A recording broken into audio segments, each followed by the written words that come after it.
Assalomu alaykum hurmatli abituriyentlar.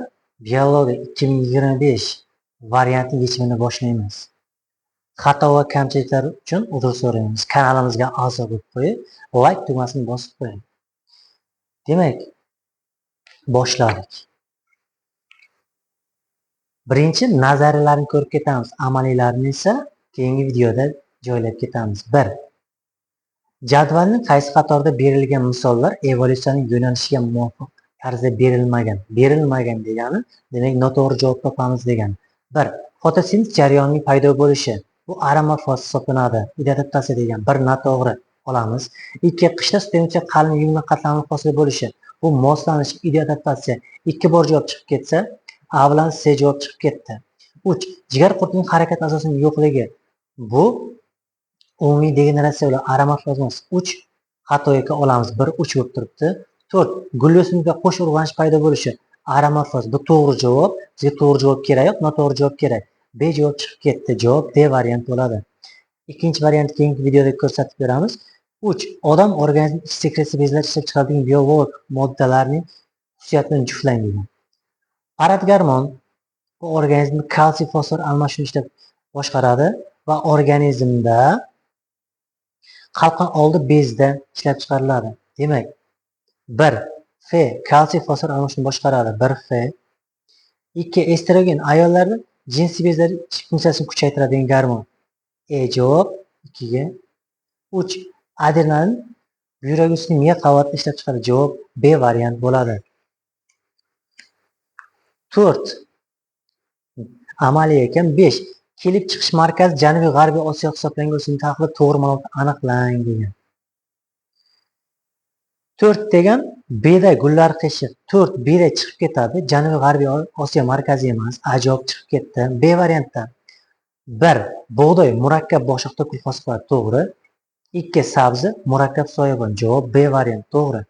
6 suvotlar rang asosida to'g'ri ketmay joylashtiring. Qo'ng'ir, yashil, qizil. Demak, qizildan sterilga ketyapti.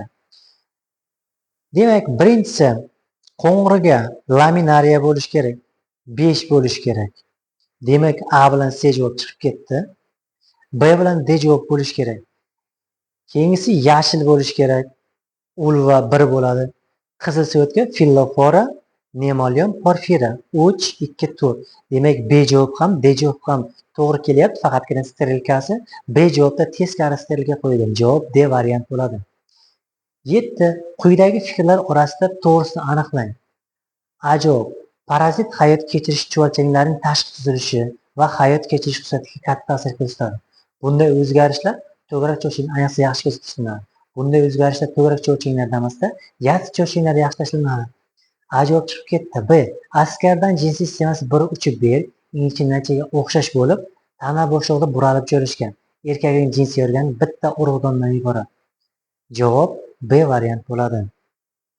8 bir hujayrada organizmlar boshqarilish nuqta yo'lini amalga oshadi. Demak, bir hujayralarning boshqarilishi gumoral kimyoviy usulda bo'ladi. Javob B variant bo'ladi. 9 quyidagi xususiyatlarga keluvchi oqsil strukturasini aniqlang. Strukturani turishda spiral qo'shni o'ramlar orasida vodorod bog' qatnashadi. Polipeptid zanjirining spiral shaklida belgilanadi. Bu ikkilamchi tuzilma hisoblanadi. Kollagen bo'ladi. B variant. 10 yechimini ko'rsatamiz. 11 qirqquloqning daraxtzor vakillari qayerda uchraydi? Qirqquloqning daraxtzor vakillari tropik va subtropik mintaqalarda uchraydi. Javob D variant. 12 ammiakdan nitritdan nitrat kislota hosil bo'lishi bu nitrifikatsiya deyiladi. Javob C variant bo'ladi. 14 konjugatsiya hodisasiga tegishli bo'lgan fikrlarni aniqlang. Konjugatsiya bir hujayradan ikkinchi faktlarga genlarning o'tishi. Bu to'g'ri. Konjugatsiya degan ikkita organizm qo'shilishi hisoblanadi. So'ng bakteriyalarda bo'ladi. B. Genderi bilan fe'liligi tomoni aniqlanmagan. Ular aniqlanmagan bo'ladi. B chiqib ketsa, B variant chiqib ketyapti. C. Bir bakteriya irsiyatining ikkinchi bakteriyaga o'tishi. To'g'ri. C'ni olamiz. D. Lid tipi lizogen reaksiya kuzatiladi. Bu transduksiyada kuzatiladi. D'si bor chiqib ketsa, D variant chiqib ketdi. Ikki bakteriya biri bilan ko'prik hosil qiladi. Haqiqatdan ham sitoplazmatik ko'prikcha hosil qiladi. A, C, E ekan javob. Bu yerda F resipient irsiyati donor irsiyatiga qarab o'zgaradi. To'g'ri. G DNK polimerizda fe'l ishtirokida donor proteiniga o'tkazadi. Yo'q, polimerizda fe'l ishtirokida amalga oshmaydi. G chiqib ketsa A javob bo'ladi. Simbiotik munosabat o'z navbatida qanday turlarga bo'linadi? Simbiotik munosabat, ya'ni bir-biriga foyda keltirish kerak. 6. Amensalizm. Bu chiqib ketadi. Ikkita organizm yashaydi. Bittasi o'sib ketar, ikkinchisi nobud bo'ladi. Demak, 6 chiqib ketsa D bilan A javob chiqib ketdi. 2. Konkurensiya, o'zaro raqobat. Bu antagonistik munosabatlarga bo'ladi. 2 chiqib ketsa javob C variant bo'ladi. 15. Qaysi kasallik faqat ayollarda, faqat erkaklarda, ham ayol va erkaklarda uchraydi? Albinizm ham ayol erkaklarda, Klinefelter erkaklarda, Down ayol va erkaklarda, fenilketonuriya ayol va erkaklarda, Shersiya tendri esa ayollarda uchraydi. Bizda faqat ayollarda degan. Biriga E bo'lish kerak. Demak, D variant bilan B variant chiqib ketadi. B ga faqat erkaklarda degan. Faqat erkaklarda Klinefelter sindromi bo'ladi. 2 ga B bo'lish kerak. Demak, C variantda A ham bor. Javob chiqib ketadi. Javob A variant bo'ladi 15 ga. 16. Sariq chayon va sariq falanga tegishliligini aniqlang. Demak, sariq chayon zaharli, falanga zaharsiz bo'ladi. Biriga A bo'lish kerak. Biriga A bo'lsa, D variant bilan A variant chiqib ketadi. Biriga B deyilgan. Keyin 2 o'rgimchak simon deyapti. Demak, sariq chayon o'rgimchak simon emas. 2 chiqib ketsa javob B variant. 1, 3, 6 bo'ladi. Javob B variant. 17. Membranas organoidlarning lizosoma, endoplazmik to'r, Golgi majmuasining membranasi bo'ladi. Sentriola bilan ribosomi membranasi bo'lmaydi. Javob C variant. 18. Qashqadaryoda guliga tegishli javob. Qashqadaryoda burchaktosh oilasiga mansub bo'ladi. To'pguli oddiy shingil bo'ladi, gullari qiyshiq bo'ladi. Javob C variant. Arktik, ya'ni sovuq, adaptiv uchun xos bo'lgan ma'lumot. Arktik degani sovuq joy degani. Sovuq joyda faqat hayvon mahsulotlari iste'mol qilinadi. O'simliklarda energiya chiqmaydi. O'simlik tarkibida C vitamini kam iste'mol qilishga moslashgan. To'g'ri. Hosil qilgan ko'krak qafasi keng, naysin o'simliklar uzun. Yo'q, naysin o'simliklar uzun bo'lmaydi. B. Gemoglobin xolesterin miqdori nisbatan kam bo'ladi. Bu hatto javob, chunki u yerda ko'p bo'lish kerak. C. Issiqlik ajralishi yuqori, ter bezlari sovuq bo'lgan organizmda ter bezlari yaxshi rivojlanmaydi. Javob D variant bo'ladi. 20. Agar zigotada bir juft xromosoma kam bo'lsa, o'zi jinsiy xromosom odam tanasida 46 ta xromosom bo'lsa, shuning ikkitasi jinsiy xromosoma hisoblanadi. Agar bir juft kam bo'lib qolsa, u 0 bo'lib qoladi. Nolli soni bitta xromosoma ko'p bo'lsa agar 3 ta bo'lib qoladi, trisomiy bo'ladi. Javob D variant bo'ladi. 21. Yer yong'oq va yer vag'ir tumachi guliga tegishli umumiy tushunchalar aniqlang degan. Yer yong'oq murakkab barg, yer vag'iri esa oddiy barg. Bir bor javob chiqib ketadi, chunki ikkalasi uchun xos emas. Bir bor javob chiqib ketsa, B bilan C variant chiqib ketadi. Produsent o'simlik ikkalasi ham to'g'ri. Quruq meva degan bu ham to'g'ri bo'ladi. Qiyshiq gul degan yer vag'ir tumacha guldagi to'g'ri bo'l, yer yong'oqdagi qiyshiq gul bo'ladi. 4 bo'lsa A javob chiqib ketadi. Javob D variant bo'ladi. 22. Quyida qaysi ma'lumotlar to'g'ri ifodalangan degan. Odam somat hujayralarida jinsiy xromosom 2 ta bo'ladi. Somat hujayralar jinsiy xromosom. O'zi haqiqatan 46 xromosom bo'lsa, somat hujayrasida 2 ta jinsiy xromosom. To'g'ri javob.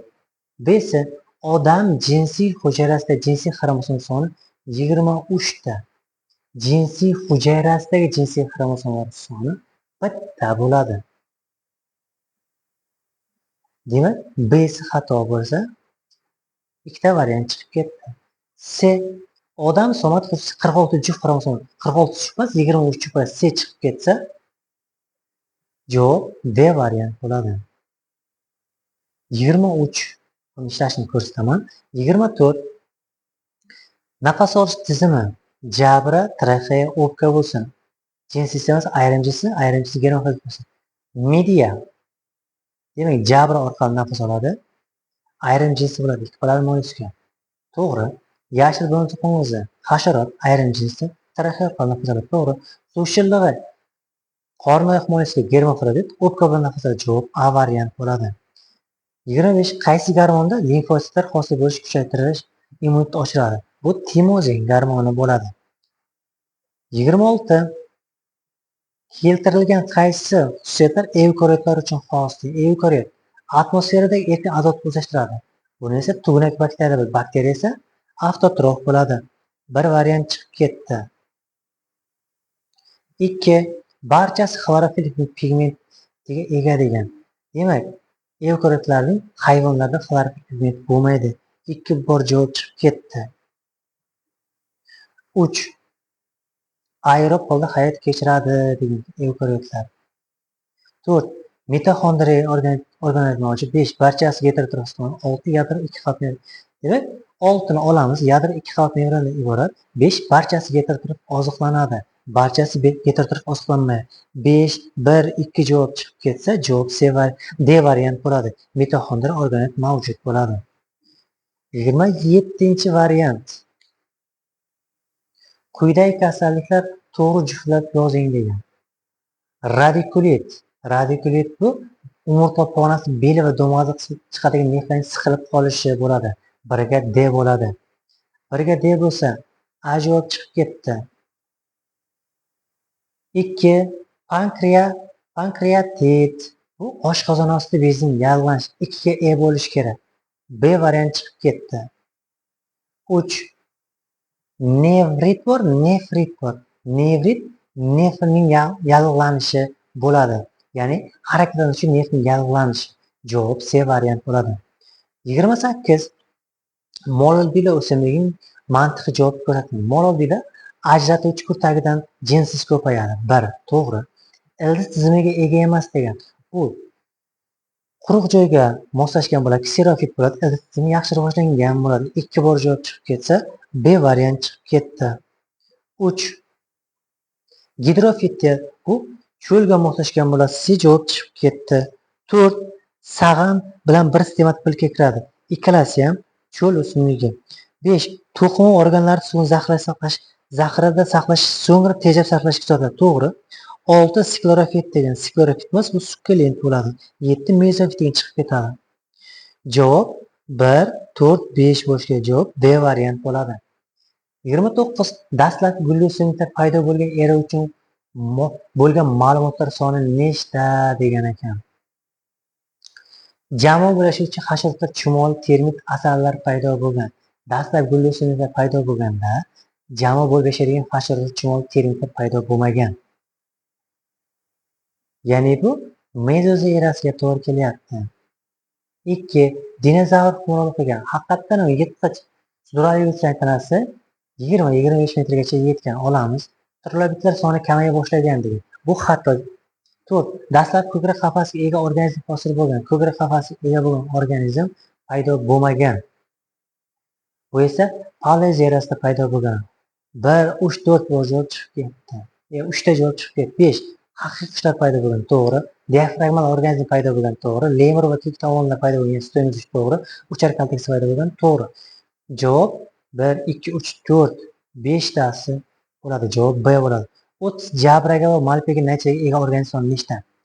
Demak, jabraga ega bo'lganlar langus, siklop 2 ta bo'ldi. Daryo qisqasi 3 ta, dengiz tulkisi 4 ta, keta 5 ta, olabug'a 6 ta, qizilko'z 7 ta bo'ladi. 7 ta bo'ladi. C bilan A javob chiqib ketdi. Endi malpaga naychaga ega bo'ladigan organizmlar o'rimchak va hasharotlar bo'ladi. Gabra brakon, glikanis, falanga, podalari 4 ta bo'ladi. Javob B variant bo'ladi.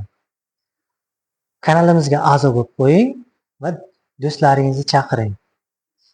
Xato va kamchiliklar uchun uzr so'raymiz.